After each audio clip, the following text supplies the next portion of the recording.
James Melendez, James All About Business. Today's topic is Chief of Staff and your tech stack. Stay tuned.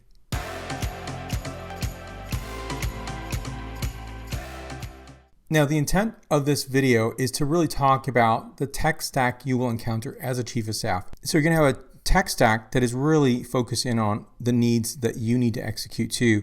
And the tech stack is often going to be what your leaders have on their laptops. So it's to keep that in mind. You might be a pioneer and add something to the tech stack, but it really is a tech stack for a specific part of the organization, not just for the Chief of Staff. So I just want to give that intent and understanding of what this presentation is about. So this is for somebody who's seasoned as a Chief of Staff or somebody who's brand new. I will address work management software. I have a strikeout here for a great reason. Don't use it. It is something that is not going to work for your team, your leader, or your leadership team. Perhaps a certain segment or small population, the percentage of your leaders will use it, but most will not. And they will resist learning a new software unless they absolutely necessarily have to. Now, I will give more reasons why I think this should not be utilized. I think a lot of people are thinking this is a quick hit and it's going to have some immediate benefits to the leadership team and you as a Chief of Staff. And ultimately, I believe they fall far from the promise. I've been in an enterprise organization that uses this wall to wall and organizations that use it in a very group by group basis. Either way, it still does not deliver to the promise of greater efficiency, more transparency, ease of use, and reducing work and increasing clarity. So a big caution here. I'm going to go through some top-level principles. I think it's important to realize there's no all-encompassing Chief of Staff software. I would say that every Chief of Staff role is very diverse from every other Chief of Staff. And maybe there's some commonalities, but those common points are very far and few between. And so when I think of a Chief of Staff software, I'm not sure we're ever going to see that. So work management software is an overpromise and underdeliver in terms of getting work done. The work management software videos, of course, are going to be good. Why wouldn't they not be good? But in my opinion, they create more work and don't simplify or reduce work. They don't decrement clarity. In fact, they create, I would say, even more swirl than there was before. And in many instances, you might have another email to check. In one organization where it was wall to wall with the work management software, I actually was checking 3 emails per day plus Slack. And I don't know about you, I don't need another email to be checking. So to me, it was a lot of extra work in that organization. It was also a bad practice where you were supposed to use a work management software. People did use it. However, they would use other tools for the same subject matter. And so it's trying to unravel that confusion that would often take place in another organization that has small groups or teams that utilize work management software. And there are problems with that as well, such as costing. If you have another team member that's not in your cost center, how do you pay for that? You can do all sorts of cross-charging and charging another account in another department. It does become very difficult in terms of, say, dollar transfers. Also, organizations have a certain threshold in terms of transferring dollars within an internal organization. Additionally, I do find that over time people stop using this. And so maybe 50% is a very active user of the population and then 50% is not active. So it's not uniformly adopted, especially in group settings. So that's another thing to think about. And ultimately, your COS work will be done in another application. So I've never found an ability to morph to try to quote unquote customize a particular work management software to replicate what I needed it to do for the leadership team. And then lastly, you can look at your leadership team and they will be adverse to learning a brand new software. There's no need to do that. And they're going to push back. Some will adopt, but many will not. And so I think as a Chief of Staff, it's really incumbent to make it easy for them to engage, your leader and leadership team to engage and to use a Chief of Staff platform. And I've been using Google Sheet and Excel spreadsheets to do this. So I don't believe that at any point in the near or even distant future, we are going to get rid of spreadsheets. They're a part of our life. They're part of our organizational life and something that we will continue to utilize. And in my opinion, I created a COS platform succeeding 3 different leaders and it met all their needs.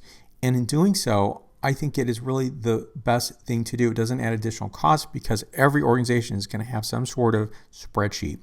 And I was able to customize it and have one single point of truth for the leadership team and to have urgencies and items that were really important to them, such as action management, decision management, communication, and other priorities such as goals. were all listed in one location. So in a tech stack, there are many categories such as communication, CRM, HR, and financial, and many more.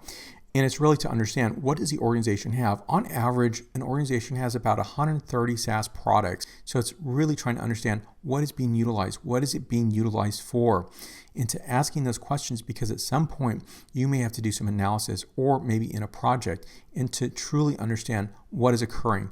So in RevSales, you'll see Expedite Commerce, which can do CPQ. So can Salesforce do CPQ in the CRM category. I had one organization that was implementing Tableau and brought it back down as well in less than a year. And so these things happen all the time, but in some ways, and this is an observation for you to at least be aware of, why our software is being adopted. And that's a question that I would, have you think about as you do your role. Sometimes it's chosen by process and sometimes by personality.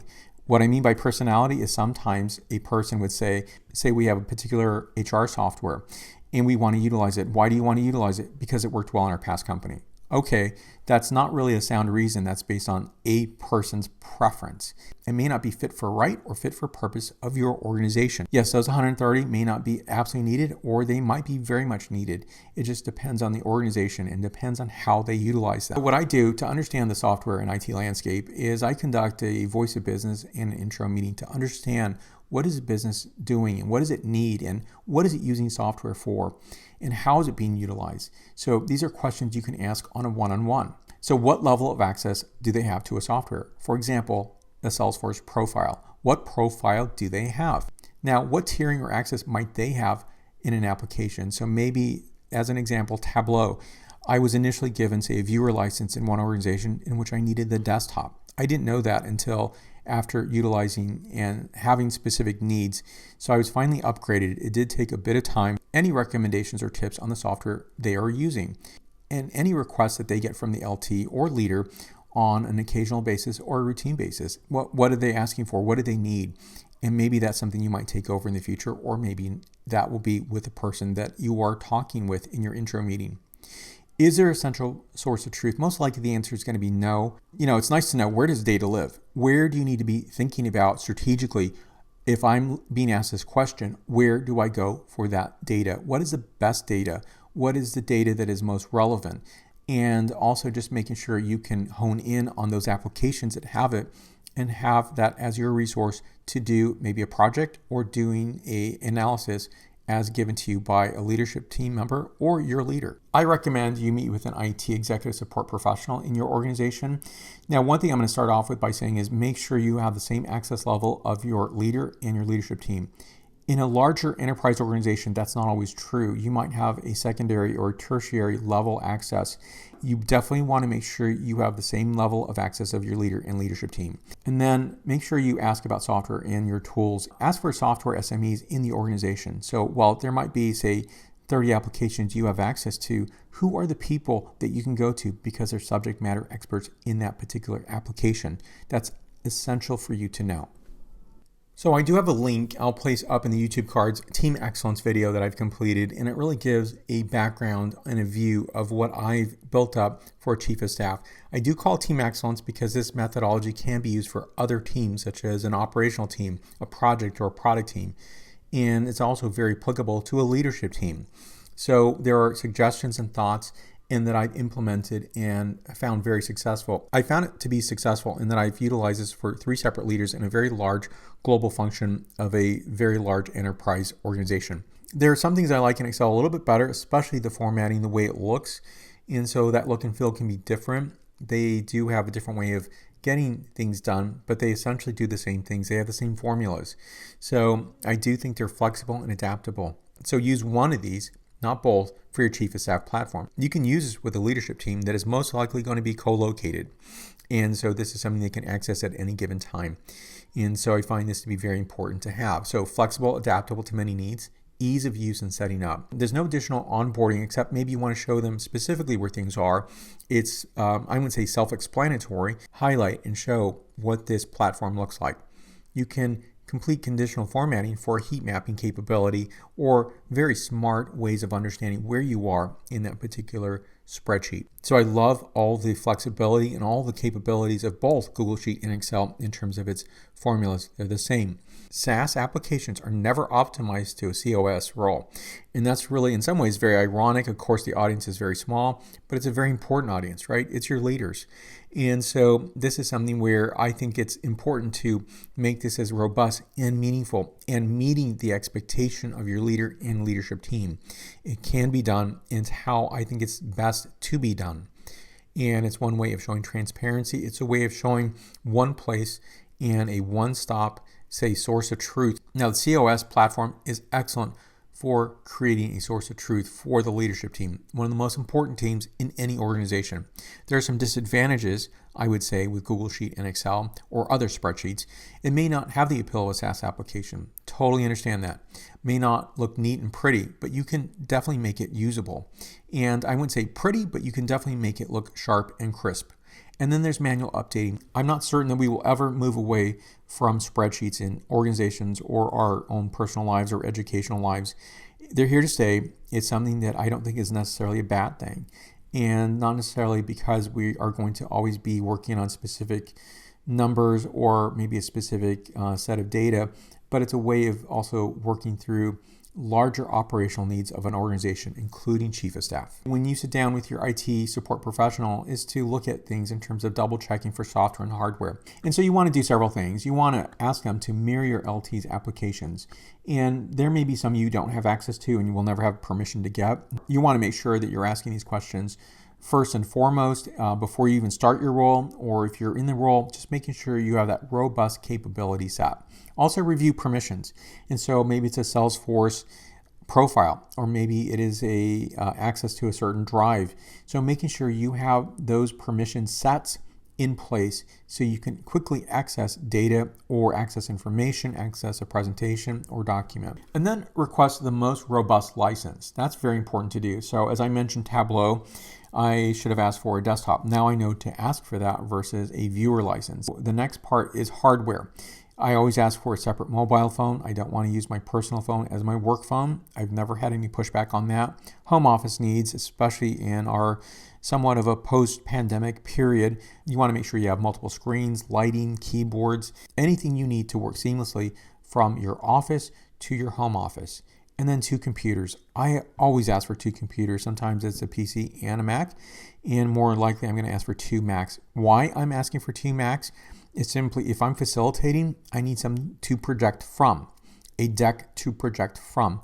And I also need to take notes. And so if I'm conducting, say, a facilitation, it is very, very difficult to do that when you're projecting, especially in a facilitation. It is very distracting.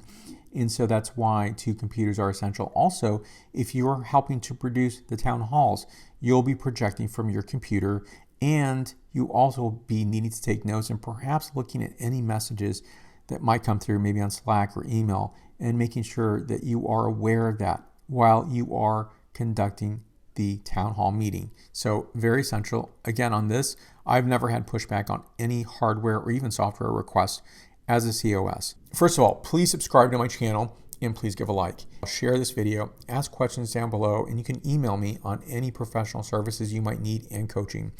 Having an eye on the SaaS applications in your organization is always beneficial, and at some point you'll be touching a good number of them. So I hope this is helpful. Let me know. Thank you for watching, and I'll see you in the next video on Chief of Staff and other business topics. Thank you for watching.